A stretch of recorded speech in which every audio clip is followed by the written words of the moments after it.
الحمد لله والصلاة والسلام على رسول الله وعلى آله وأصحابه ومن والاه ولا حول ولا قوة إلا بالله رب اشرح لي صدري ويسر لي أمري واحلل عقدة من لساني يفقهوا قولي اللهم صل وسلم وبارك على سيدنا محمد وعلى آله وأصحابه ومن اتبع سنته إلى يوم الدين. So the title for tonight is Strengthening Our Spiritual Hearts.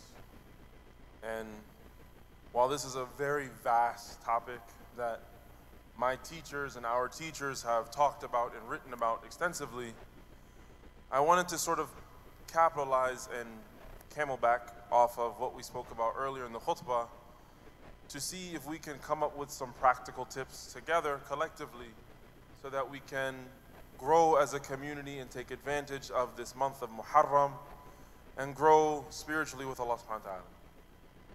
But just to sum up what we spoke about earlier in the khutbah was the story of Prophet Musa alayhi salam and his entire life essentially. How he was thrown in the river and then he was raised in the house of Fir'aun. He hit the man and fled to Midian, or he fled from Egypt and landed in Midian. He married the daughters of Shu'aib. And then we stopped at where later on, then we talked about how Allah subhanahu wa ta'ala sent him with his brother Harun to Fir'aun to give da'wah, to call them to that which is correct. And we stopped, at where they were faced with the sea, the Red Sea, and things looked insurmountable. And Allah subhanahu wa ta'ala told Musa alayhi salam to hit the sea with his staff, and then Allah subhanahu wa ta'ala split the sea. And some takeaway points that we talked about with regard to that was standing up with what is just, standing up for what that is right. And this was a consistent trend that happened not only through the life of Musa alayhi salam, but the lives of all the prophets. The second thing we mentioned was knowing our reality and being real with ourselves. Allah subhanahu wa ta'ala is al-haq. He is the truth. And He is al-alim, the all-knowing, as-sami' al-basir. He knows us better than we know ourselves. So we have to be real with ourselves and know our situation, know who we are in reality, so that we can do two things, perhaps three. One, we can repent for the shortcomings that we have. Two, we can know where we need to improve and where we need to increase in. And three, so we can know our strengths to capitalize on those and increase in those things. The third thing that we mentioned was very, very important is in this path of trying to earn Allah subhanahu wa ta'ala's pleasure and get closer to Him, we need to make sure that we have good companionship that is going to encourage us with that which is good and forbid us from that which is wrong, and is going to aid us in the entire pursuit of achieving Allah subhanahu wa ta'ala's pleasure. Because we know this is not a short time or a small thing that happens in a short period of time. This will be something that we continue on through the rest of our lives, from the youngest of us in this room to the most senior of us. And the last thing that we spoke about and during the khutbah was taking initiative. The fact that Allah subhanahu wa ta'ala could have very easily split the sea for Musa alayhi salam as soon as they came to it. They come, the doors open, they go in the sea, it closes after that, and just like we have our doors today. But Allah subhanahu wa ta'ala told Musa alayhi salam to take initiative, to invest himself physically into the parting of the sea. He told him to take his staff, which was his companion throughout the entire prophecy, and to hit the sea. And from taking that initiative, after investing himself, Allah subhanahu wa ta'ala split the sea, and this became how they were able to achieve victory at that time. And so these are just a few things that we spoke about in the khutbah. And there are many, many different things, but these are also things that can help us spiritually in strengthening our hearts. Because we have to stand up for what is right. Most importantly, for ourselves. We have to know our deficiencies and where we need to improve in, and our shortcomings, and stand up to make sure that we're doing that which is best. We have to know our reality. Without knowing our reality, then perhaps we will only be fooling ourselves. Perhaps we will be sucked up in the mindset that got it all right, I'm all set, and then I have my escalator to Jannah, for lack of better metaphors. We have to have good companionship, and this will not happen. لا يغير الله بقوم حتى يغيروا ما بأنفسهم. Just as we heard Sheikh Shakir recite earlier, Allah subhanahu wa ta'ala will not change the status of a people until they change that which is in themselves, until they take initiative themselves to change. Now yes, Allah subhanahu wa ta'ala, everything happens through His decree. Nothing happens haphazardly. It is not that we, by our own doing, our own efforts, that change comes about. But even with that, if we want to achieve growth and increase in our status and with Allah subhanahu wa ta'ala, then along with the dua that we're making, we also have to sacrifice ourselves, sacrifice our desires. Perhaps we like something that is not really good for us, so I have to sacrifice doing that so in order to earn Allah subhanahu wa ta'ala's pleasure. Perhaps I have to sacrifice my energy. I have something that's very easy for me, dhikr or salah, but now I have to sacrifice, fight against my laziness and my nafs and push harder in that which is easy for us. There's no one area that we can just stop. And perhaps in our pursuit in trying to achieve Allah subhanahu wa ta'ala's pleasure, we have to know that Allah subhanahu wa ta'ala wants us to be great. He would not have given us the innumerous amounts of blessings that we have. He would have not have blessed us with the intellectual capacity to comprehend who Allah subhanahu wa ta'ala is. He wouldn't have blessed us to want to come to the masjid. Everything that we have is from Allah subhanahu wa ta'ala's blessings. And in that He's given us the capacity to achieve greatness. The only thing holding us back from earning Allah subhanahu wa ta'ala's pleasure is ourselves. Our own souls are the only thing that's holding us back. And when we're thinking about achieving Allah subhanahu wa ta'ala's pleasure, it's not in comparison to anyone else. It's not, oh, I'm never going to be an imam, or I'm never going to be a sheikh. It's, oh, I'm never going to pray all night long. First and foremost, we hope that inshallah all of us will be righteous people. So we cannot go initiate into this path by thinking that I don't have the ability to achieve Allah subhanahu wa ta'ala's pleasure. No, we hope in the best for ourselves. We hope in Allah subhanahu wa ta'ala that He will give us that so that we can achieve those things. But more importantly, we need to make sure that our heart and our intentions are purely for Allah subhanahu wa ta'ala. Because if that's the case, we don't know the barometer, we don't know the metric in which Allah subhanahu wa ta'ala is going to hold our deeds accountable. Perhaps someone else's good deeds are far insignificant in comparison to ours. And perhaps our good deeds are insignificant compared to Allah subhanahu wa ta'ala, or compared to someone else's. One of the Salaf, he said, and I'll close before I open the floor up for you guys, he said that the lamenting, the sorrow, the sadness, the weeping, the crying of a sinner is more beloved to Allah subhanahu wa ta'ala than the rumbling or the noise that comes from someone who's engaged in making dhikr. Again, the sorrow, the lamenting, the sadness that someone feels for the deeds, the sins that they have done are more beloved to Allah subhanahu wa ta'ala than the rumbling or the sound that comes from constantly making dhikr.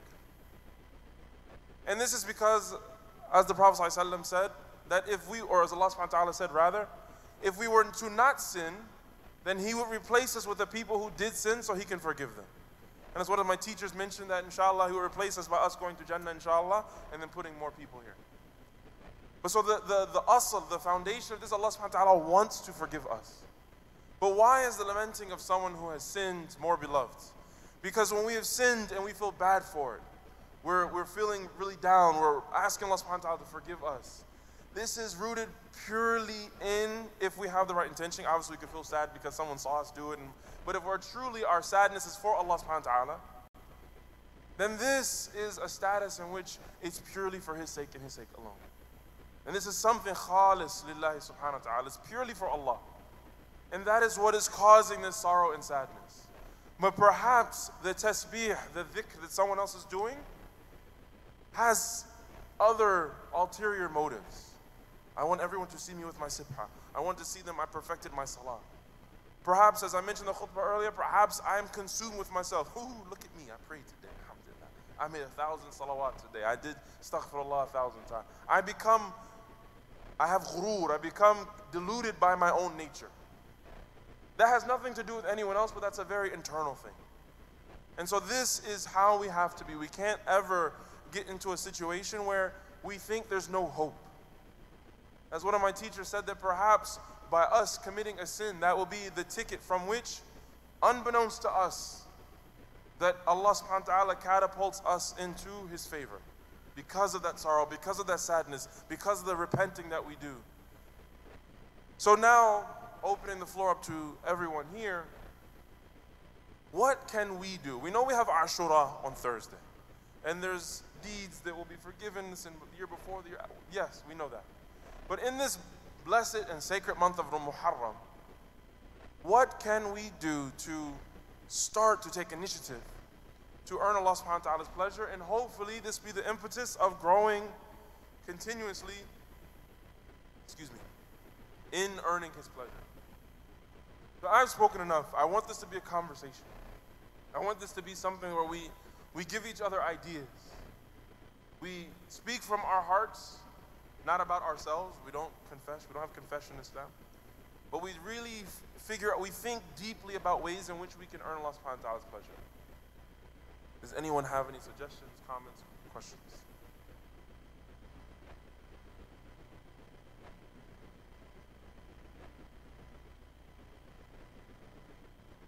How can we practically, or what can we do to fight against ourselves, our own nafs, and earn Allah subhanahu wa ta'ala's pleasure? Again, the only thing that's holding us back from that is us. So what can I sacrifice? What can I do to earn Allah subhanahu wa ta'ala's pleasure?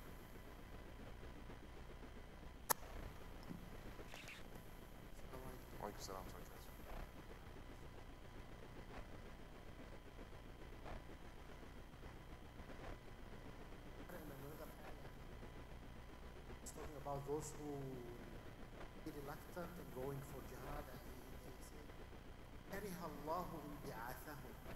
That means Allah told them, "Sit, don't come, don't eat."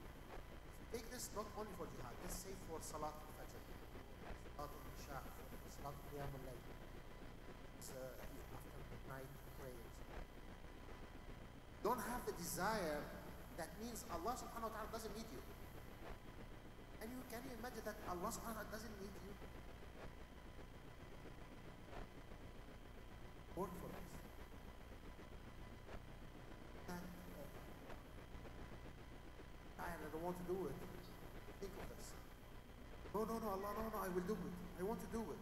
Please don't let me be with those guys who don't want, who don't want them. You need.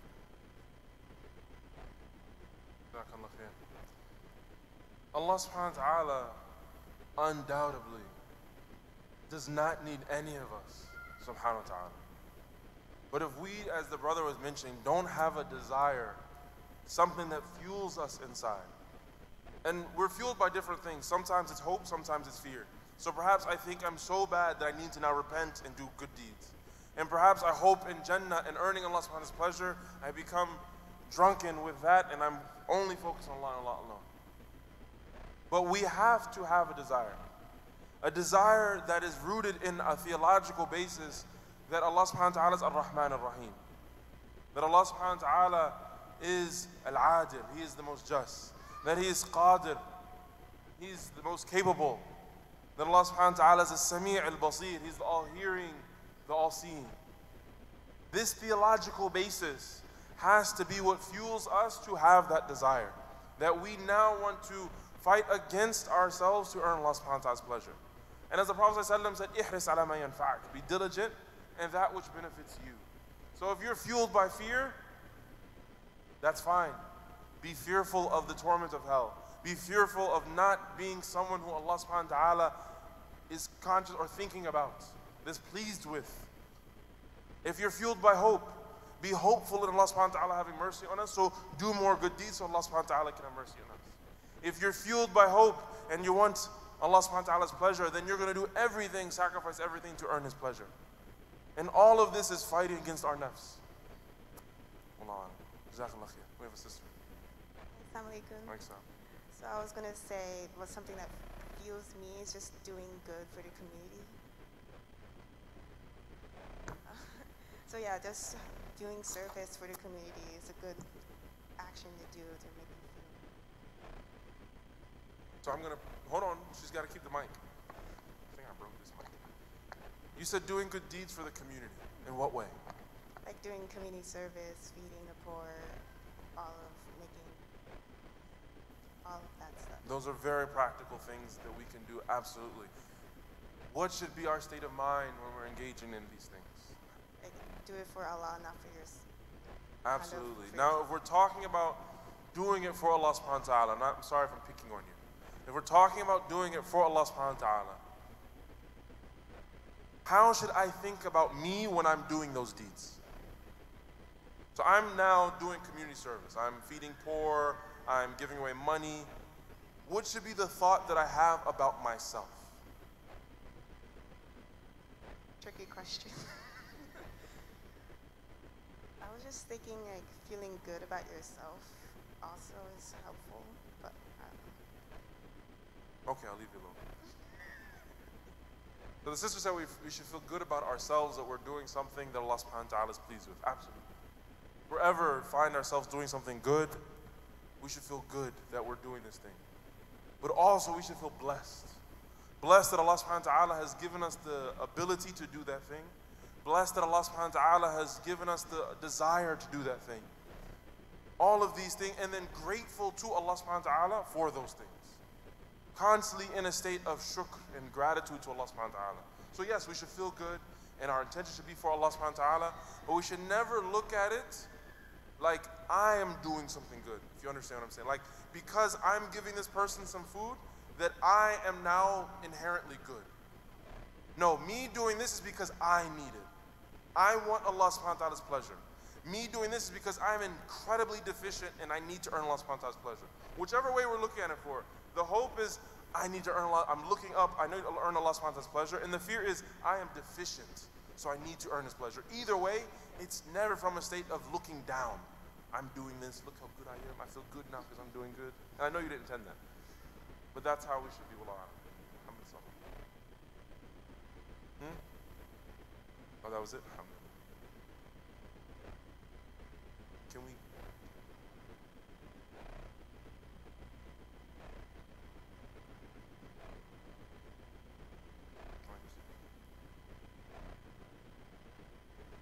What's siyam? What does that mean? Some people may not understand the Arabic. Oh, fasting. All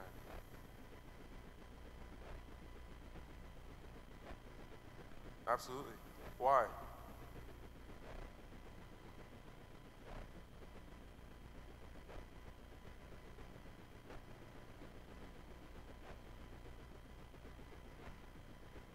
Absolutely. I'm just picking with everyone tonight. Absolutely. When we're fasting, we're sacrificing. And this is, wallahi, probably one of the hardest things of our time. Food is readily available. There are things called snacks.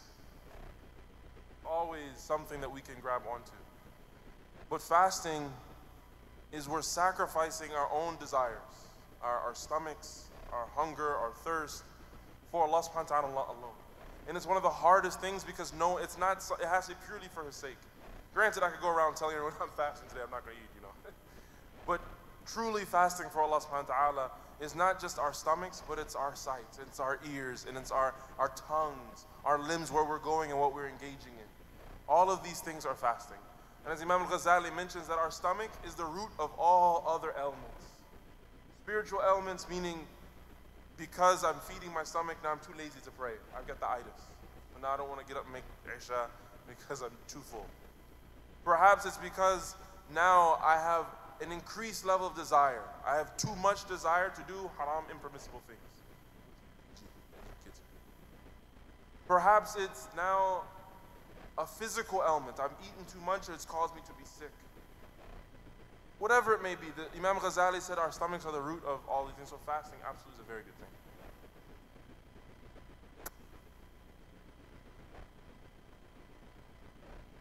Maddie. You're gonna have to come up because we can't.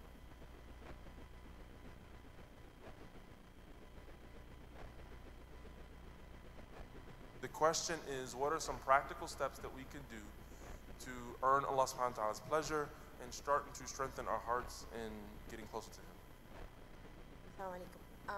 Something that I believe is really practical, easy also. I mean, it sounds easy, but it's not really easy. Is like to have a good relationships with our neighbors. I mean, they are right there and they are nice people, but it's hard to approach them, like how to say hi. I mean, they live right next to us. I believe we can start by that because the Prophet ﷺ told us to do that, but I don't believe we practice that too much nowadays. So what do you mean by just saying hi? How I can say hi and keep it moving? Is there, I don't know, would you advise that we do anything special? How, is there a different demeanor that we should have? Yeah, I mean, I say hi to my neighbors, that's not the point. The point is doing more than that. But that's the beginning because, I mean, for me, saying hi is like saying hi. I mean, I don't say hi to everybody, it's kind of hard. So saying hi is the first step. And then I have talked with some of my neighbors, which is, for me, is good, alhamdulillah. But I believe like I should do more. I just don't know how to approach them. Sometimes I believe, well, maybe I can do some cake and take them, and they will be like, well, that's weird. Then it's okay, Maddie. Keep on thinking. And I don't know. I don't really know. I just think more people can keep more ideas about that. Absolutely. Being good to our neighbors. You know, subhanAllah, I live in an apartment complex, so I'm like a building, there's a bunch of buildings around. It's so weird how the lack of engagement we have as people today. I say hi to my neighbors, they're like, oh, okay, yeah, have a good one. Have a good afternoon. It's like, okay, bye. Like, what's wrong with this guy? Hold the door open. We got it. We're okay. Go ahead. And subhanAllah, but definitely being good to our neighbors, engaging with them, doing to others as we'd want to be done to ourselves.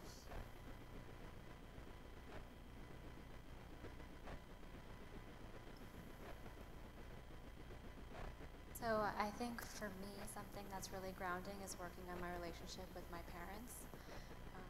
You know, especially for those of us who come from immigrant families, there's something so sacred about your mom and your dad and everything they went through.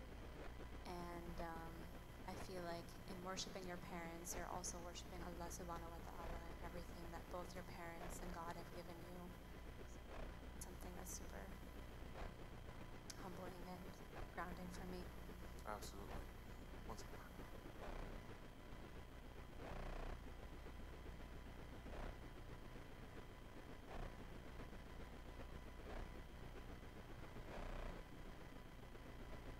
Yes, definitely engaging with our parents and making sure we're improving our relationship is something incredibly important.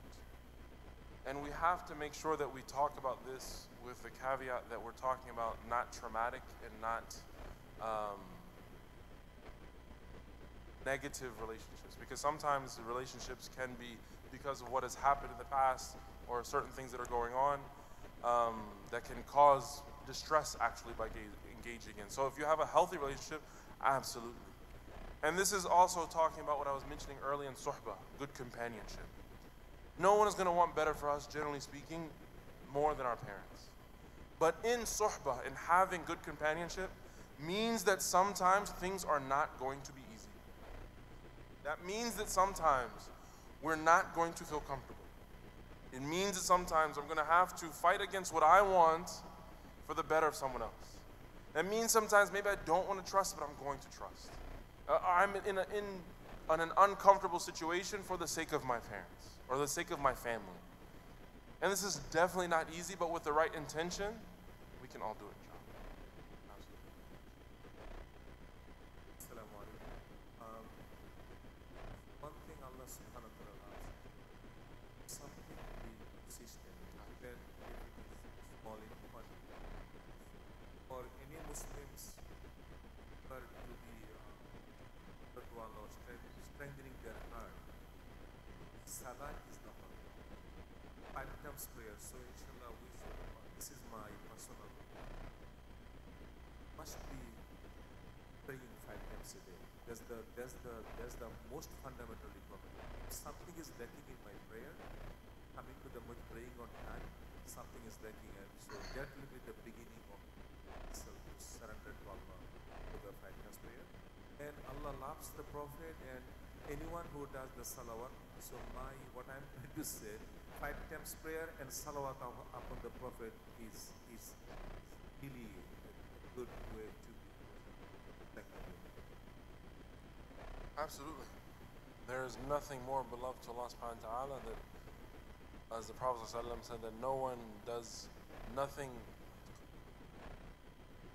a good deed that is more beloved to Allah subhanahu wa ta'ala than those things that are most consistent, even if they are small. So definitely, and we have to make sure that we're doing that which is obligatory for us. We have to make sure that we're doing, there should be a minimum basis through which everything is built up off of. And if we're not hitting the basis, fine, no problem.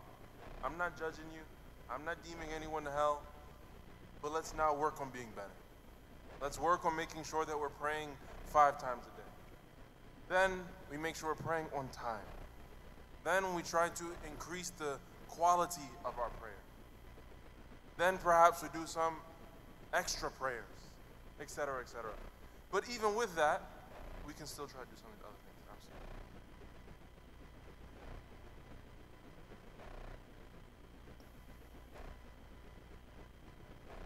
I think fundamentally we need to remember Allah because we are insan, so coming from the root word to forget. And I think that is the core of a lot of our problems, is that it's very easy for us to forget about Allah. So I think we have to make an effort to remind ourselves, because to know Allah is to love Allah. And when you love someone, you want to do everything you can to please them and to make them happy with you. So as Muslims, of course, we have our ritual dhikr that we can do. But something I was thinking about was that, subhanAllah, we're going to be blessed with some beautiful weather this weekend. So being able to go out into nature, just stepping outside of our homes and looking at the ayats around us, and just by seeing the beauty that's around us, connecting back to Allah and remembering Him as the creator of all of this, and His mercy and love of us that He gives us so much even on this earth. Absolutely. You mentioned something, to know Allah is to love Allah. And this is firmly rooted in our theology. There's no way other than our aqidah, our theology, what we believe about God, that we will ever be able to achieve Allah subhanahu wa ta'ala, to be able to achieve a knowledge of Allah subhanahu wa ta'ala. But it's also tied in our spirituality as well. Because perhaps we know here Allah subhanahu wa ta'ala. He's the most gracious, He's the most merciful. I've memorized the verses. We can recite them in Ramadan, we listen to them in the Quran. But to know Allah subhanahu wa ta'ala, as Sister Sadaf is talking about, is where we're constantly able to see Allah subhanahu wa ta'ala in everything. And we're always striving for ihsan. As the Prophet ﷺ said, that we worship Allah subhanahu wa ta'ala as if He sees us, and if He doesn't see us, then we know, as if we see Him, and as if we can't do that, then we know for sure He sees us. This is a higher level. This is a very high station that we hope that we can just achieve it for a small part of time. If we can just have it for a small part, then perhaps we've done something major. But imagine we live our lives living as if we can see Allah subhanahu wa ta'ala. Imagine living our lives with our parents. We can see our parents. They're like always off in the distance. It's like, oh my God. Get my P's and Q's right now. Or better yet, maybe we can't see them, but we think they can see us. Imagine there's like some security camera always on us. Our parents can always see us. With our parents, we would always make sure we're doing this right. How do we greet our neighbor? How did we pray today? Oh, my parents are watching. How we interact with other people. وَلِلَّهِ الْمَثَلُ الْأَعْلَى, and Allah subhanahu wa ta'ala exalted upon all these things. Our Creator, the one who enabled our parents to have us, is all-seeing, all-knowing. And His seeing isn't limited to the way our seeing is limited. It's not limited to a very physical perspective. Allah subhanahu wa ta'ala can see what's in our hearts. He can see our emotions. He can see what we're listening to. He can see what we're touching. He can see everything, subhanahu wa ta'ala. And so if we're talking about Allah subhanahu wa ta'ala seeing us, then this will inherently change our entire perspective. When we go to throw something in the trash, maybe we'll miss the trash and say, it's just the trash. Allah subhanahu wa ta'ala sees that. And He saw the fact that we belittled it, but we want to take care of His earth. and a tool that I have found personally helpful for me and perhaps will be helpful for you, to take note of very small things and try to incorporate them into your life. So what are things that we like as human beings? If you come to the masjid, you have the little buckets for istinja. It's always amazing if one is full, right? You get there, it's like it's full, Allahu Akbar, I don't have to sit and fill it up, I gotta go. Perhaps now when I finish using the bathroom, I can fill it up. Because I know it's gonna help someone else. This is an easy thing, it's gonna take 30 seconds, just wait, fill it up before, after I finished already, I filled it up, something small. But doing that to serve creation, because our love for someone else, maybe someone's in a rush. By doing that small thing, then we can earn Allah subhanahu wa ta'ala's pleasure. Maybe it's, I'm not gonna litter anymore. Or maybe it's, I'm going to say from today and today on, how I engage with my parents is never gonna be anything but excellent. I'm gonna fight my desires, my partner, whatever it may be. And so this is how, when we think about knowing Allah subhanahu wa ta'ala is to love Him, this is the type of love. This is the type of love that could go to the level of, as our scholars talk about, is fana, a sense of where we lose ourselves. Our egos, the things we want, are not even important anymore. What's important is Allah in this situation. So I would want this, but I didn't even think about what I want because I know it's going to make Allah subhanahu wa ta'ala happy. We all, Ya Allah, enable all of us to achieve that. But that's the goal. What else? What are things that we can do in this month of Muharram with the mindset and hopefully working toward being consistent in it to strengthen our hearts and our closeness to Allah subhanahu wa ta'ala?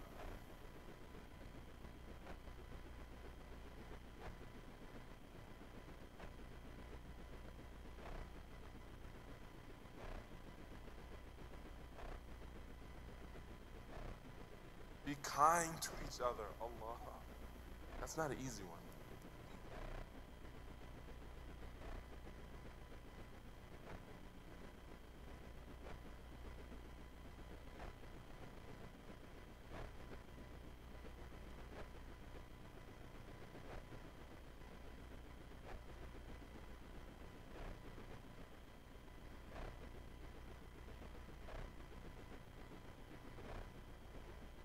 So the sister said that to be kind to each other. I feel like she's like slightly talking to her daughters right now, but it's okay. She said to be kind to each other.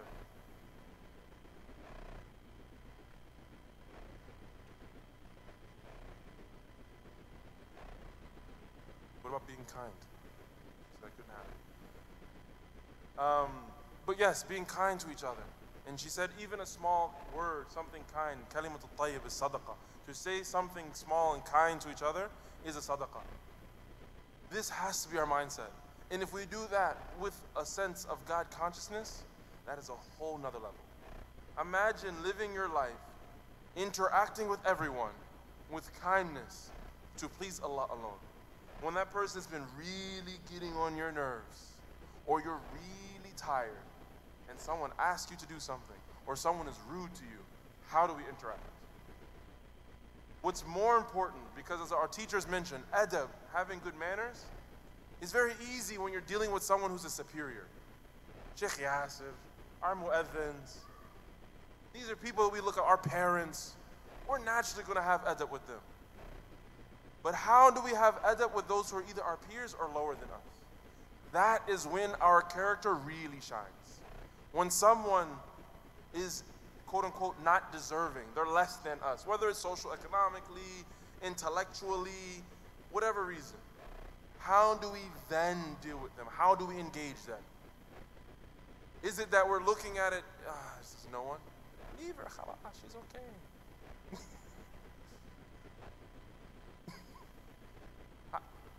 More tolerance. We have to be more tolerant. And all of this is, as we mentioned earlier, is fighting our nafs. People who don't have children, perhaps even people who have children, when a little kid comes up and is playing with their cards, oh my God, they leave. The parent get their kid under control. So distracting. This child is in the masjid. What's better than being in Allah's house? Perhaps by our interacting with her right now, she's going to love Allah's house. And perhaps by our bad interactions, she will hate Allah's house. Now, with that paradigm, with that perspective, how do we engage when we deal with children in the masjid? How do we engage when we meet new people in the masjid? How do we engage with people in society? Perhaps by us doing something good, will be the Prophet ﷺ said even a smile of sadaqah or good words of sadaqah. How do we know what we say won't brighten someone's day? Change their entire perspective. They went from having a bad day, and you're like, how are you doing? How's everything going? You don't have to be as cheery as me. Not everyone's going to do that. But how are you doing? How's everything going? Wow, that person was nice. I had a really bad day. I gave up on humanity, and that was good. Wallahi, the other day I saw a guy walking down the street. A piece of paper flew out his hand. I was like, is he going to pick it up? Is he going to pick it up? I needed hope in humanity that day. And he bent down to pick it up. I was like, alhamdulillah. Didn't litter. Allahu Akbar. So this is how we have to make sure we're dealing with each other. And in being kind, inherently built into being kind with each other is making sure that we are being tolerant with one another. Why? Because we have deficiencies ourselves. And if we know our realities and our own deficiencies, and we want other people to be tolerant with us, and more importantly, we want Allah subhanahu wa ta'ala to be tolerant with us, what about other people? So I have to now be tolerant. This brother has the same scarf as me. I have to be tolerant of that. Stole my style, bro. Okay. We have to be tolerant. Does anyone else have that? In the back. Can we pass the mic, please?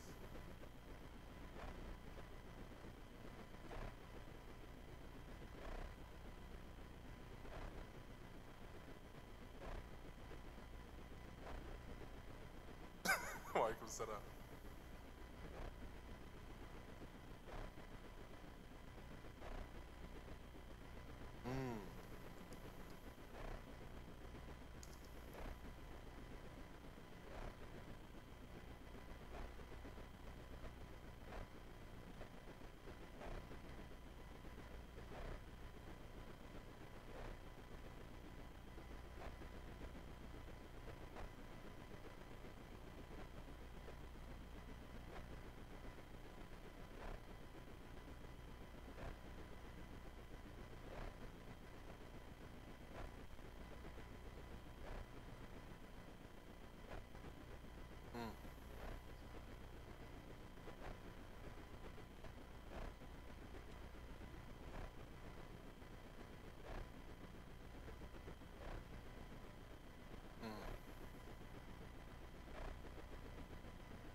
The brother mentioned critical decision making.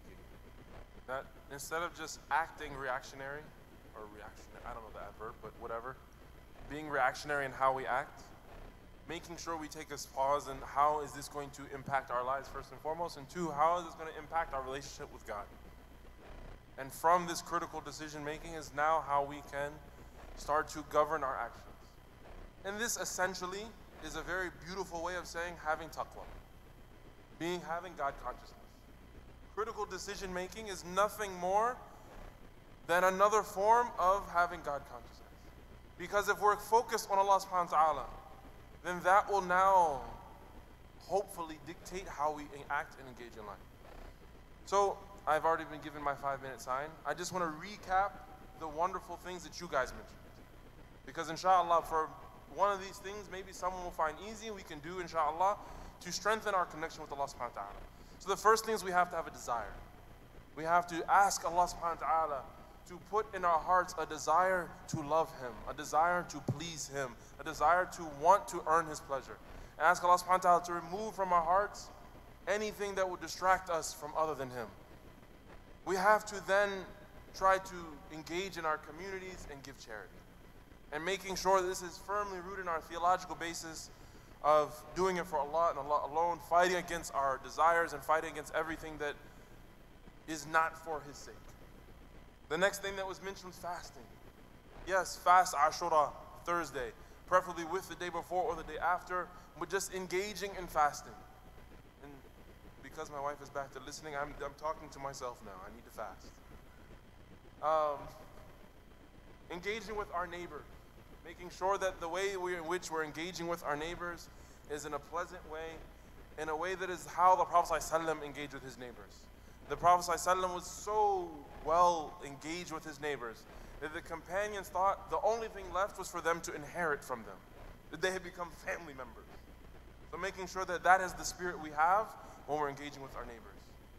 The next thing that you all mentioned was making sure that we're trying to better our connections with our family and our, more importantly, more specifically, our parents. We're fighting against our own selves. As Allah subhanahu wa ta'ala said in the Quran, وَلَا تَكُنْ أُفٍّ لَهُمْ. Don't even say uff to our parents, which is in a modern American sense, is like, like a sigh. It's worse in Arabic or whatever. Prayer, making sure we're doing our bare minimum. We set a par for ourselves. We set something that we are going to make sure that we're doing, and we're going to hold ourselves accountable to that. Something that we are going to constantly check ourselves, making sure that we're praying and we're praying on time. If that means we have to go invest in an alarm clock because our phone is not good enough anymore, they're $10 at Target. We take these actions to make sure it's not good here, put it the other side of the room so you have to get out the bed. Maybe that means going to bed early. What is important for us, and prioritize our lives around that. Perhaps we're staying up to 2 o'clock in the morning, so we're missing Fajr. Don't stay up to 2 o'clock in the morning anymore. Making sure that this prioritization of our salah is primal in our lives, that we now govern our days by salah. Where am I going? Is there a place to pray there? What am I going to do about my salah? The next thing was to remember Allah subhanahu wa ta'ala. Fill our days and our lives trying to be mindful of Allah subhanahu wa ta'ala. Whether that is by dhikr, actually saying subhanallah, alhamdulillah, la ilaha illallah, Allahu akbar, hasbi Allah wa ni'mal wakeel, or whatever other adhkar we're going to do, or is just having a mindfulness of Allah subhanahu wa ta'ala through our actions, through what we're looking at in creation, our engagement with others. We're always constantly focused on Allah subhanahu wa ta'ala. And the last thing that you all mentioned was being kind with each other, kind and tolerant with each other. Specifically with those who we don't necessarily have to be kind with. That's when it really has to be difficult. That's when we really have to put extra effort. So we ask Allah subhanahu wa ta'ala to bless all of us to love Him and Him alone. We ask Allah subhanahu wa ta'ala to never let us be consumed with the evil that which is within ourselves. Ya Allah, forgive us of our shortcomings and strengthen us with a desire to please You at all times. We ask Allah subhanahu wa ta'ala to make the lens in which we see everything in creation be Him. Ya Allah, let us be lost in a love of You with goodness and ease and well-being. We ask Allah subhanahu wa ta'ala to strengthen our bonds as a community and as families. Ya Allah, strengthen our bonds and allow our bonds to be based on suhbah, spending good quality time with one another with the intention of achieving Your pleasure. May Allah subhanahu wa ta'ala allow our salah to be enhanced with a presence and a mindfulness of Him, so that our salah is a coolness to our eyes just like it was for the Prophet ﷺ. And may Allah subhanahu wa ta'ala beautify our actions so that we are people who try and strive to be like the Prophet ﷺ with indeed magnificent behavior. وأقول قولي هذا واستغفر الله لي ولكم ولسائر المسلمين واستغفر وأتوب إليه. جزاكم الله خير. Thank you everyone for your wonderful suggestions and reminders. May Allah subhanahu wa ta'ala give us strength to enact them in this month and continue on.